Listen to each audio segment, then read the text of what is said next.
Hola, una nueva entrega de Sándor Márai en el último encuentro. Espero que lo estén disfrutando. Les recuerdo, suscríbanse, compartan si es posible. Y vamos a ver enseguida cómo continúa esta maravillosa historia. Dice así: sin embargo, nunca me ha faltado de nada. En algún lugar lejano de Polonia, en la frontera con Rusia, existe una hacienda. Yo no la conozco, era de mi madre. De allí, de aquella hacienda, llegaba todo: los uniformes, el dinero para la matrícula, las entradas para el teatro, hasta el ramo de flores que envié a tu madre cuando pasó por Viena, el dinero para pagar los derechos de los exámenes, los costes del duelo que tuve que afrontar con aquel bávaro, todo desde hace 22 años.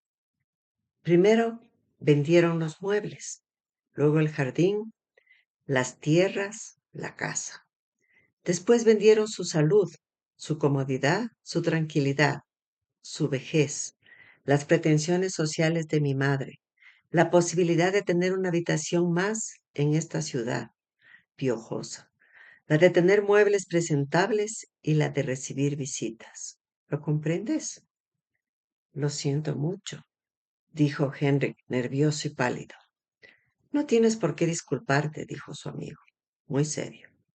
Solo quería que lo supieras, que lo conocieras.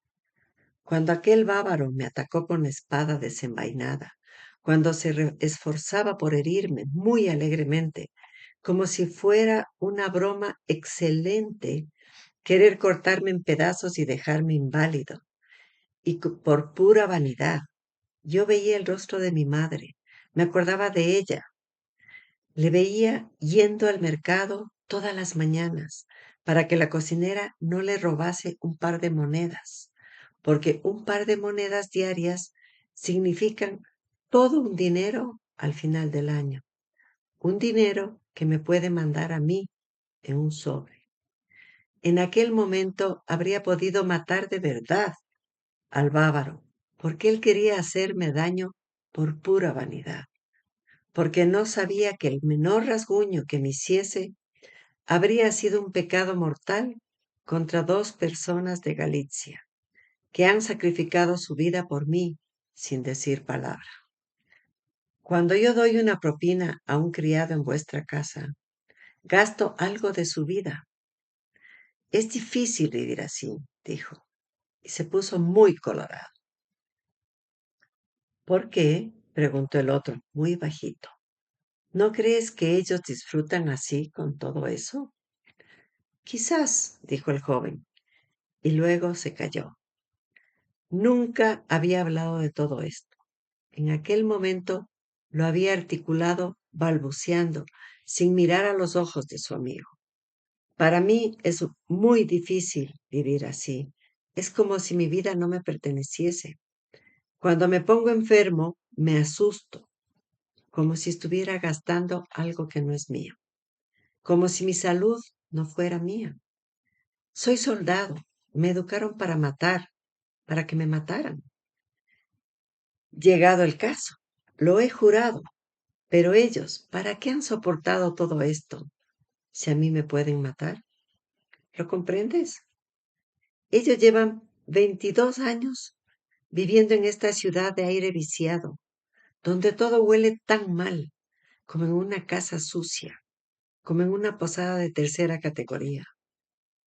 Toda la ciudad huele a comida barata, a perfumes baratos y a camas sucias.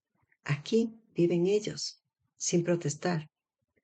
Hace 22 años que mi padre no viaja a Viena, donde nació y creció. Hace 22 años que no se permiten ni un viaje, que no compran ni una prenda que no sea absolutamente necesaria, que no disfrutan de una excursión en verano, porque han querido hacer de mí algo perfecto, una obra de arte, algo que ellos no han podido alcanzar, algo para lo cual han sido demasiado débiles. A veces, cuando quiero hacer algo, se me paralizan las manos, Siento una enorme responsabilidad. Incluso he llegado a desear su muerte, añadió en voz muy baja. Lo comprendo. Pasaron 4 días en la ciudad. Cuando partieron, sintieron por primera vez que algo había ocurrido entre los dos, como si uno de los dos le debiera algo al otro. Aunque todo esto no se podía precisar con palabras. Capítulo 6.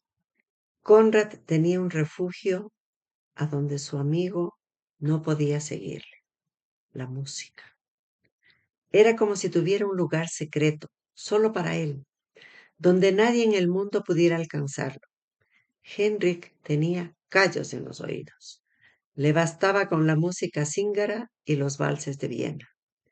En la academia nunca se hablaba de música, aunque la toleraran y la perdonaran, tanto los profesores como los demás estudiantes, como un capricho pasajero, típico de la juventud. Todo el mundo tiene su punto débil. Hay quien cría perros y quien monta a caballo. Es mejor que jugar a las cartas, pensaban. Es menos peligroso que las mujeres, pensaban. El general sospechaba que la música no era una pasión tan exenta de peligros. Naturalmente, en la academia no toleraban ninguna rebeldía, ni siquiera la rebeldía musical. El conocimiento de la música, del concepto de la música, formaba parte, hasta cierto punto, de la educación, pero solamente en sentido general. Solo sabían de la música que se ejecuta con trompetas y tambores, que el director va adelante alzando a veces un bastón de plata y que detrás de los músicos marcha un pony arrastrando un enorme tambor. Esta música suena fuerte y ordenada, proporciona la disciplina necesaria para el desfile de las tropas, atrae a los civiles a la calle y constituye una parte indispensable en cualquier ceremonia militar. Los soldados desfilan más disciplinados al compás de la música. Aquella música era a veces divertida, a veces pomposa y festiva. Por lo demás, nadie, en absoluto, prestaba ninguna atención a la música. Conrad sí que palidecía cada vez que escuchaba música, cualquier tipo de música, incluso la más popular. Lo tocaba tan de cerca como si le estuviera tocando el cuerpo de verdad. Palidecía, sus labios temblaban. La música le decía algo que los demás no podían comprender. Probablemente las melodías no le hablasen al intelecto. La disciplina en la que vivía, en la que había crecido, la disciplina que le había ayudado a obtener su lugar y su rango en el mundo, la disciplina que él mismo había elegido de manera voluntaria, como el creyente que escoge por sí solo la culpa y el castigo. Esa disciplina desaparecía en tales momentos y su cuerpo tenso y crispado se relajaba. Era como cuando en las ceremonias militares, después de una larga revista de tropa, se escuchaba la orden de descanso. Sus labios temblaban como si hubiese querido decir algo. En esos momentos se olvidaba por completo de dónde estaba. Sus ojos sonreían, miraba al vacío. No veía nada de lo que le rodeaba.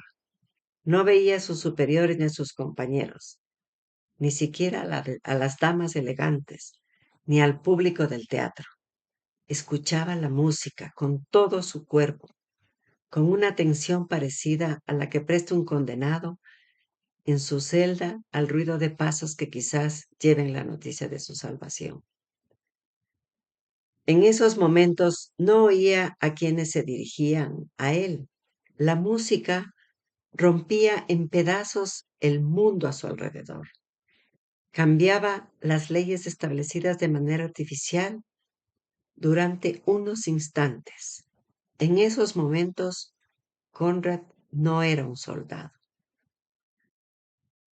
Una noche de verano, mientras Conrad interpretaba en la mansión una pieza a cuatro manos con la madre del general, sucedió algo. Estaban sentados en el salón antes de la cena. El guardia imperial y su hijo escuchaban la música, respetuosos, sentados en un rincón con atención y paciencia, como cuando alguien dice, la vida está llena de obligaciones.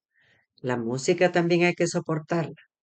No es de buena educación contradecir a las señoras.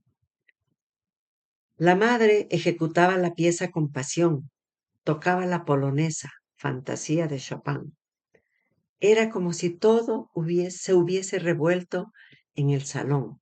El padre y el hijo sentían, sentados en sus sillones en aquel rincón, en su espera paciente y disciplinada, que en los dos cuerpos, en el de Conrad y en el de la madre, estaba sucediendo algo. Era como si la rebeldía de la música hubiese elevado los muebles, como si una fuerza invisible hubiera movido las pesadas cortinas desde el otro lado de las ventanas. Era como si todo lo que había sido enterrado en los corazones humanos, todo lo corrompido y descompuesto, reviviera, como si en el corazón de cada uno se escondiese un ritmo mortal que empezara a latir. En un momento dado, la vida con una fuerza inexorable. Los oyentes disciplinados comprendieron que la música podía ser peligrosa. Los otros dos, la madre y Conrad, sentados al piano, no hacían caso de los peligros. La polonesa, fantasía, era tan solo un pretexto para desatar en el mundo unas fuerzas que todo lo mueven, que lo hacen estallar todo, todo lo que la disciplina y el orden humanos intentan ocultar. Estaban sentados al piano, rígidos y erguidos, con sus cuerpos tensos ligeramente inclinados hacia atrás, como si la música hiciera surcar los aires a unos invisibles corceles de fábula que arrastraran una carroza ardiente, avanzando en medio de una tormenta, por encima del mundo, galopando, y ellos dos parecían tener bien sujetas, con el cuerpo erguido y las manos firmes, las riendas de aquellas fuerzas desatadas. De repente, la música terminó con un golpe seco. Un rayo de sol crepuscular penetró por la ventana abierta. En su halo luminoso bailaban unas motitas doradas de polvo, como si los corceles celestiales de la música ya lejana hubiesen levantado el polvo del camino del cielo que lleva a la nada y a la destrucción. Chopin, observó la señora francesa, con la respiración entrecortada. Su padre era francés y su madre polaca, replicó Conrad, y miró por la ventana, ladeando la cabeza.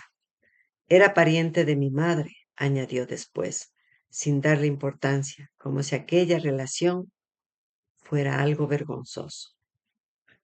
Todos le prestaron atención máxima, puesto que en su voz resonaba una tristeza como la que suena en la voz de los desterrados cuando hablan de su patria, de su nostalgia. El guardia imperial también observaba al amigo de su hijo, con atención, como si lo estuviese mirando por primera vez. Por la noche, cuando se quedó a solas con su hijo en la sala de fumar, le dijo, Conrad nunca será un soldado de verdad. ¿Por qué? Preguntó el hijo asustado. Sabía que su padre tenía razón. El guardia imperial se encogió de hombros. Seguía fumando sentado con las piernas estiradas hacia la chimenea, mirando el humo del cigarro. Respondió con la certeza y la superioridad de los entendidos. Porque es diferente. El padre no vivía ya y pasaron muchos años hasta que el general comprendió el significado de la frase. Continuamos.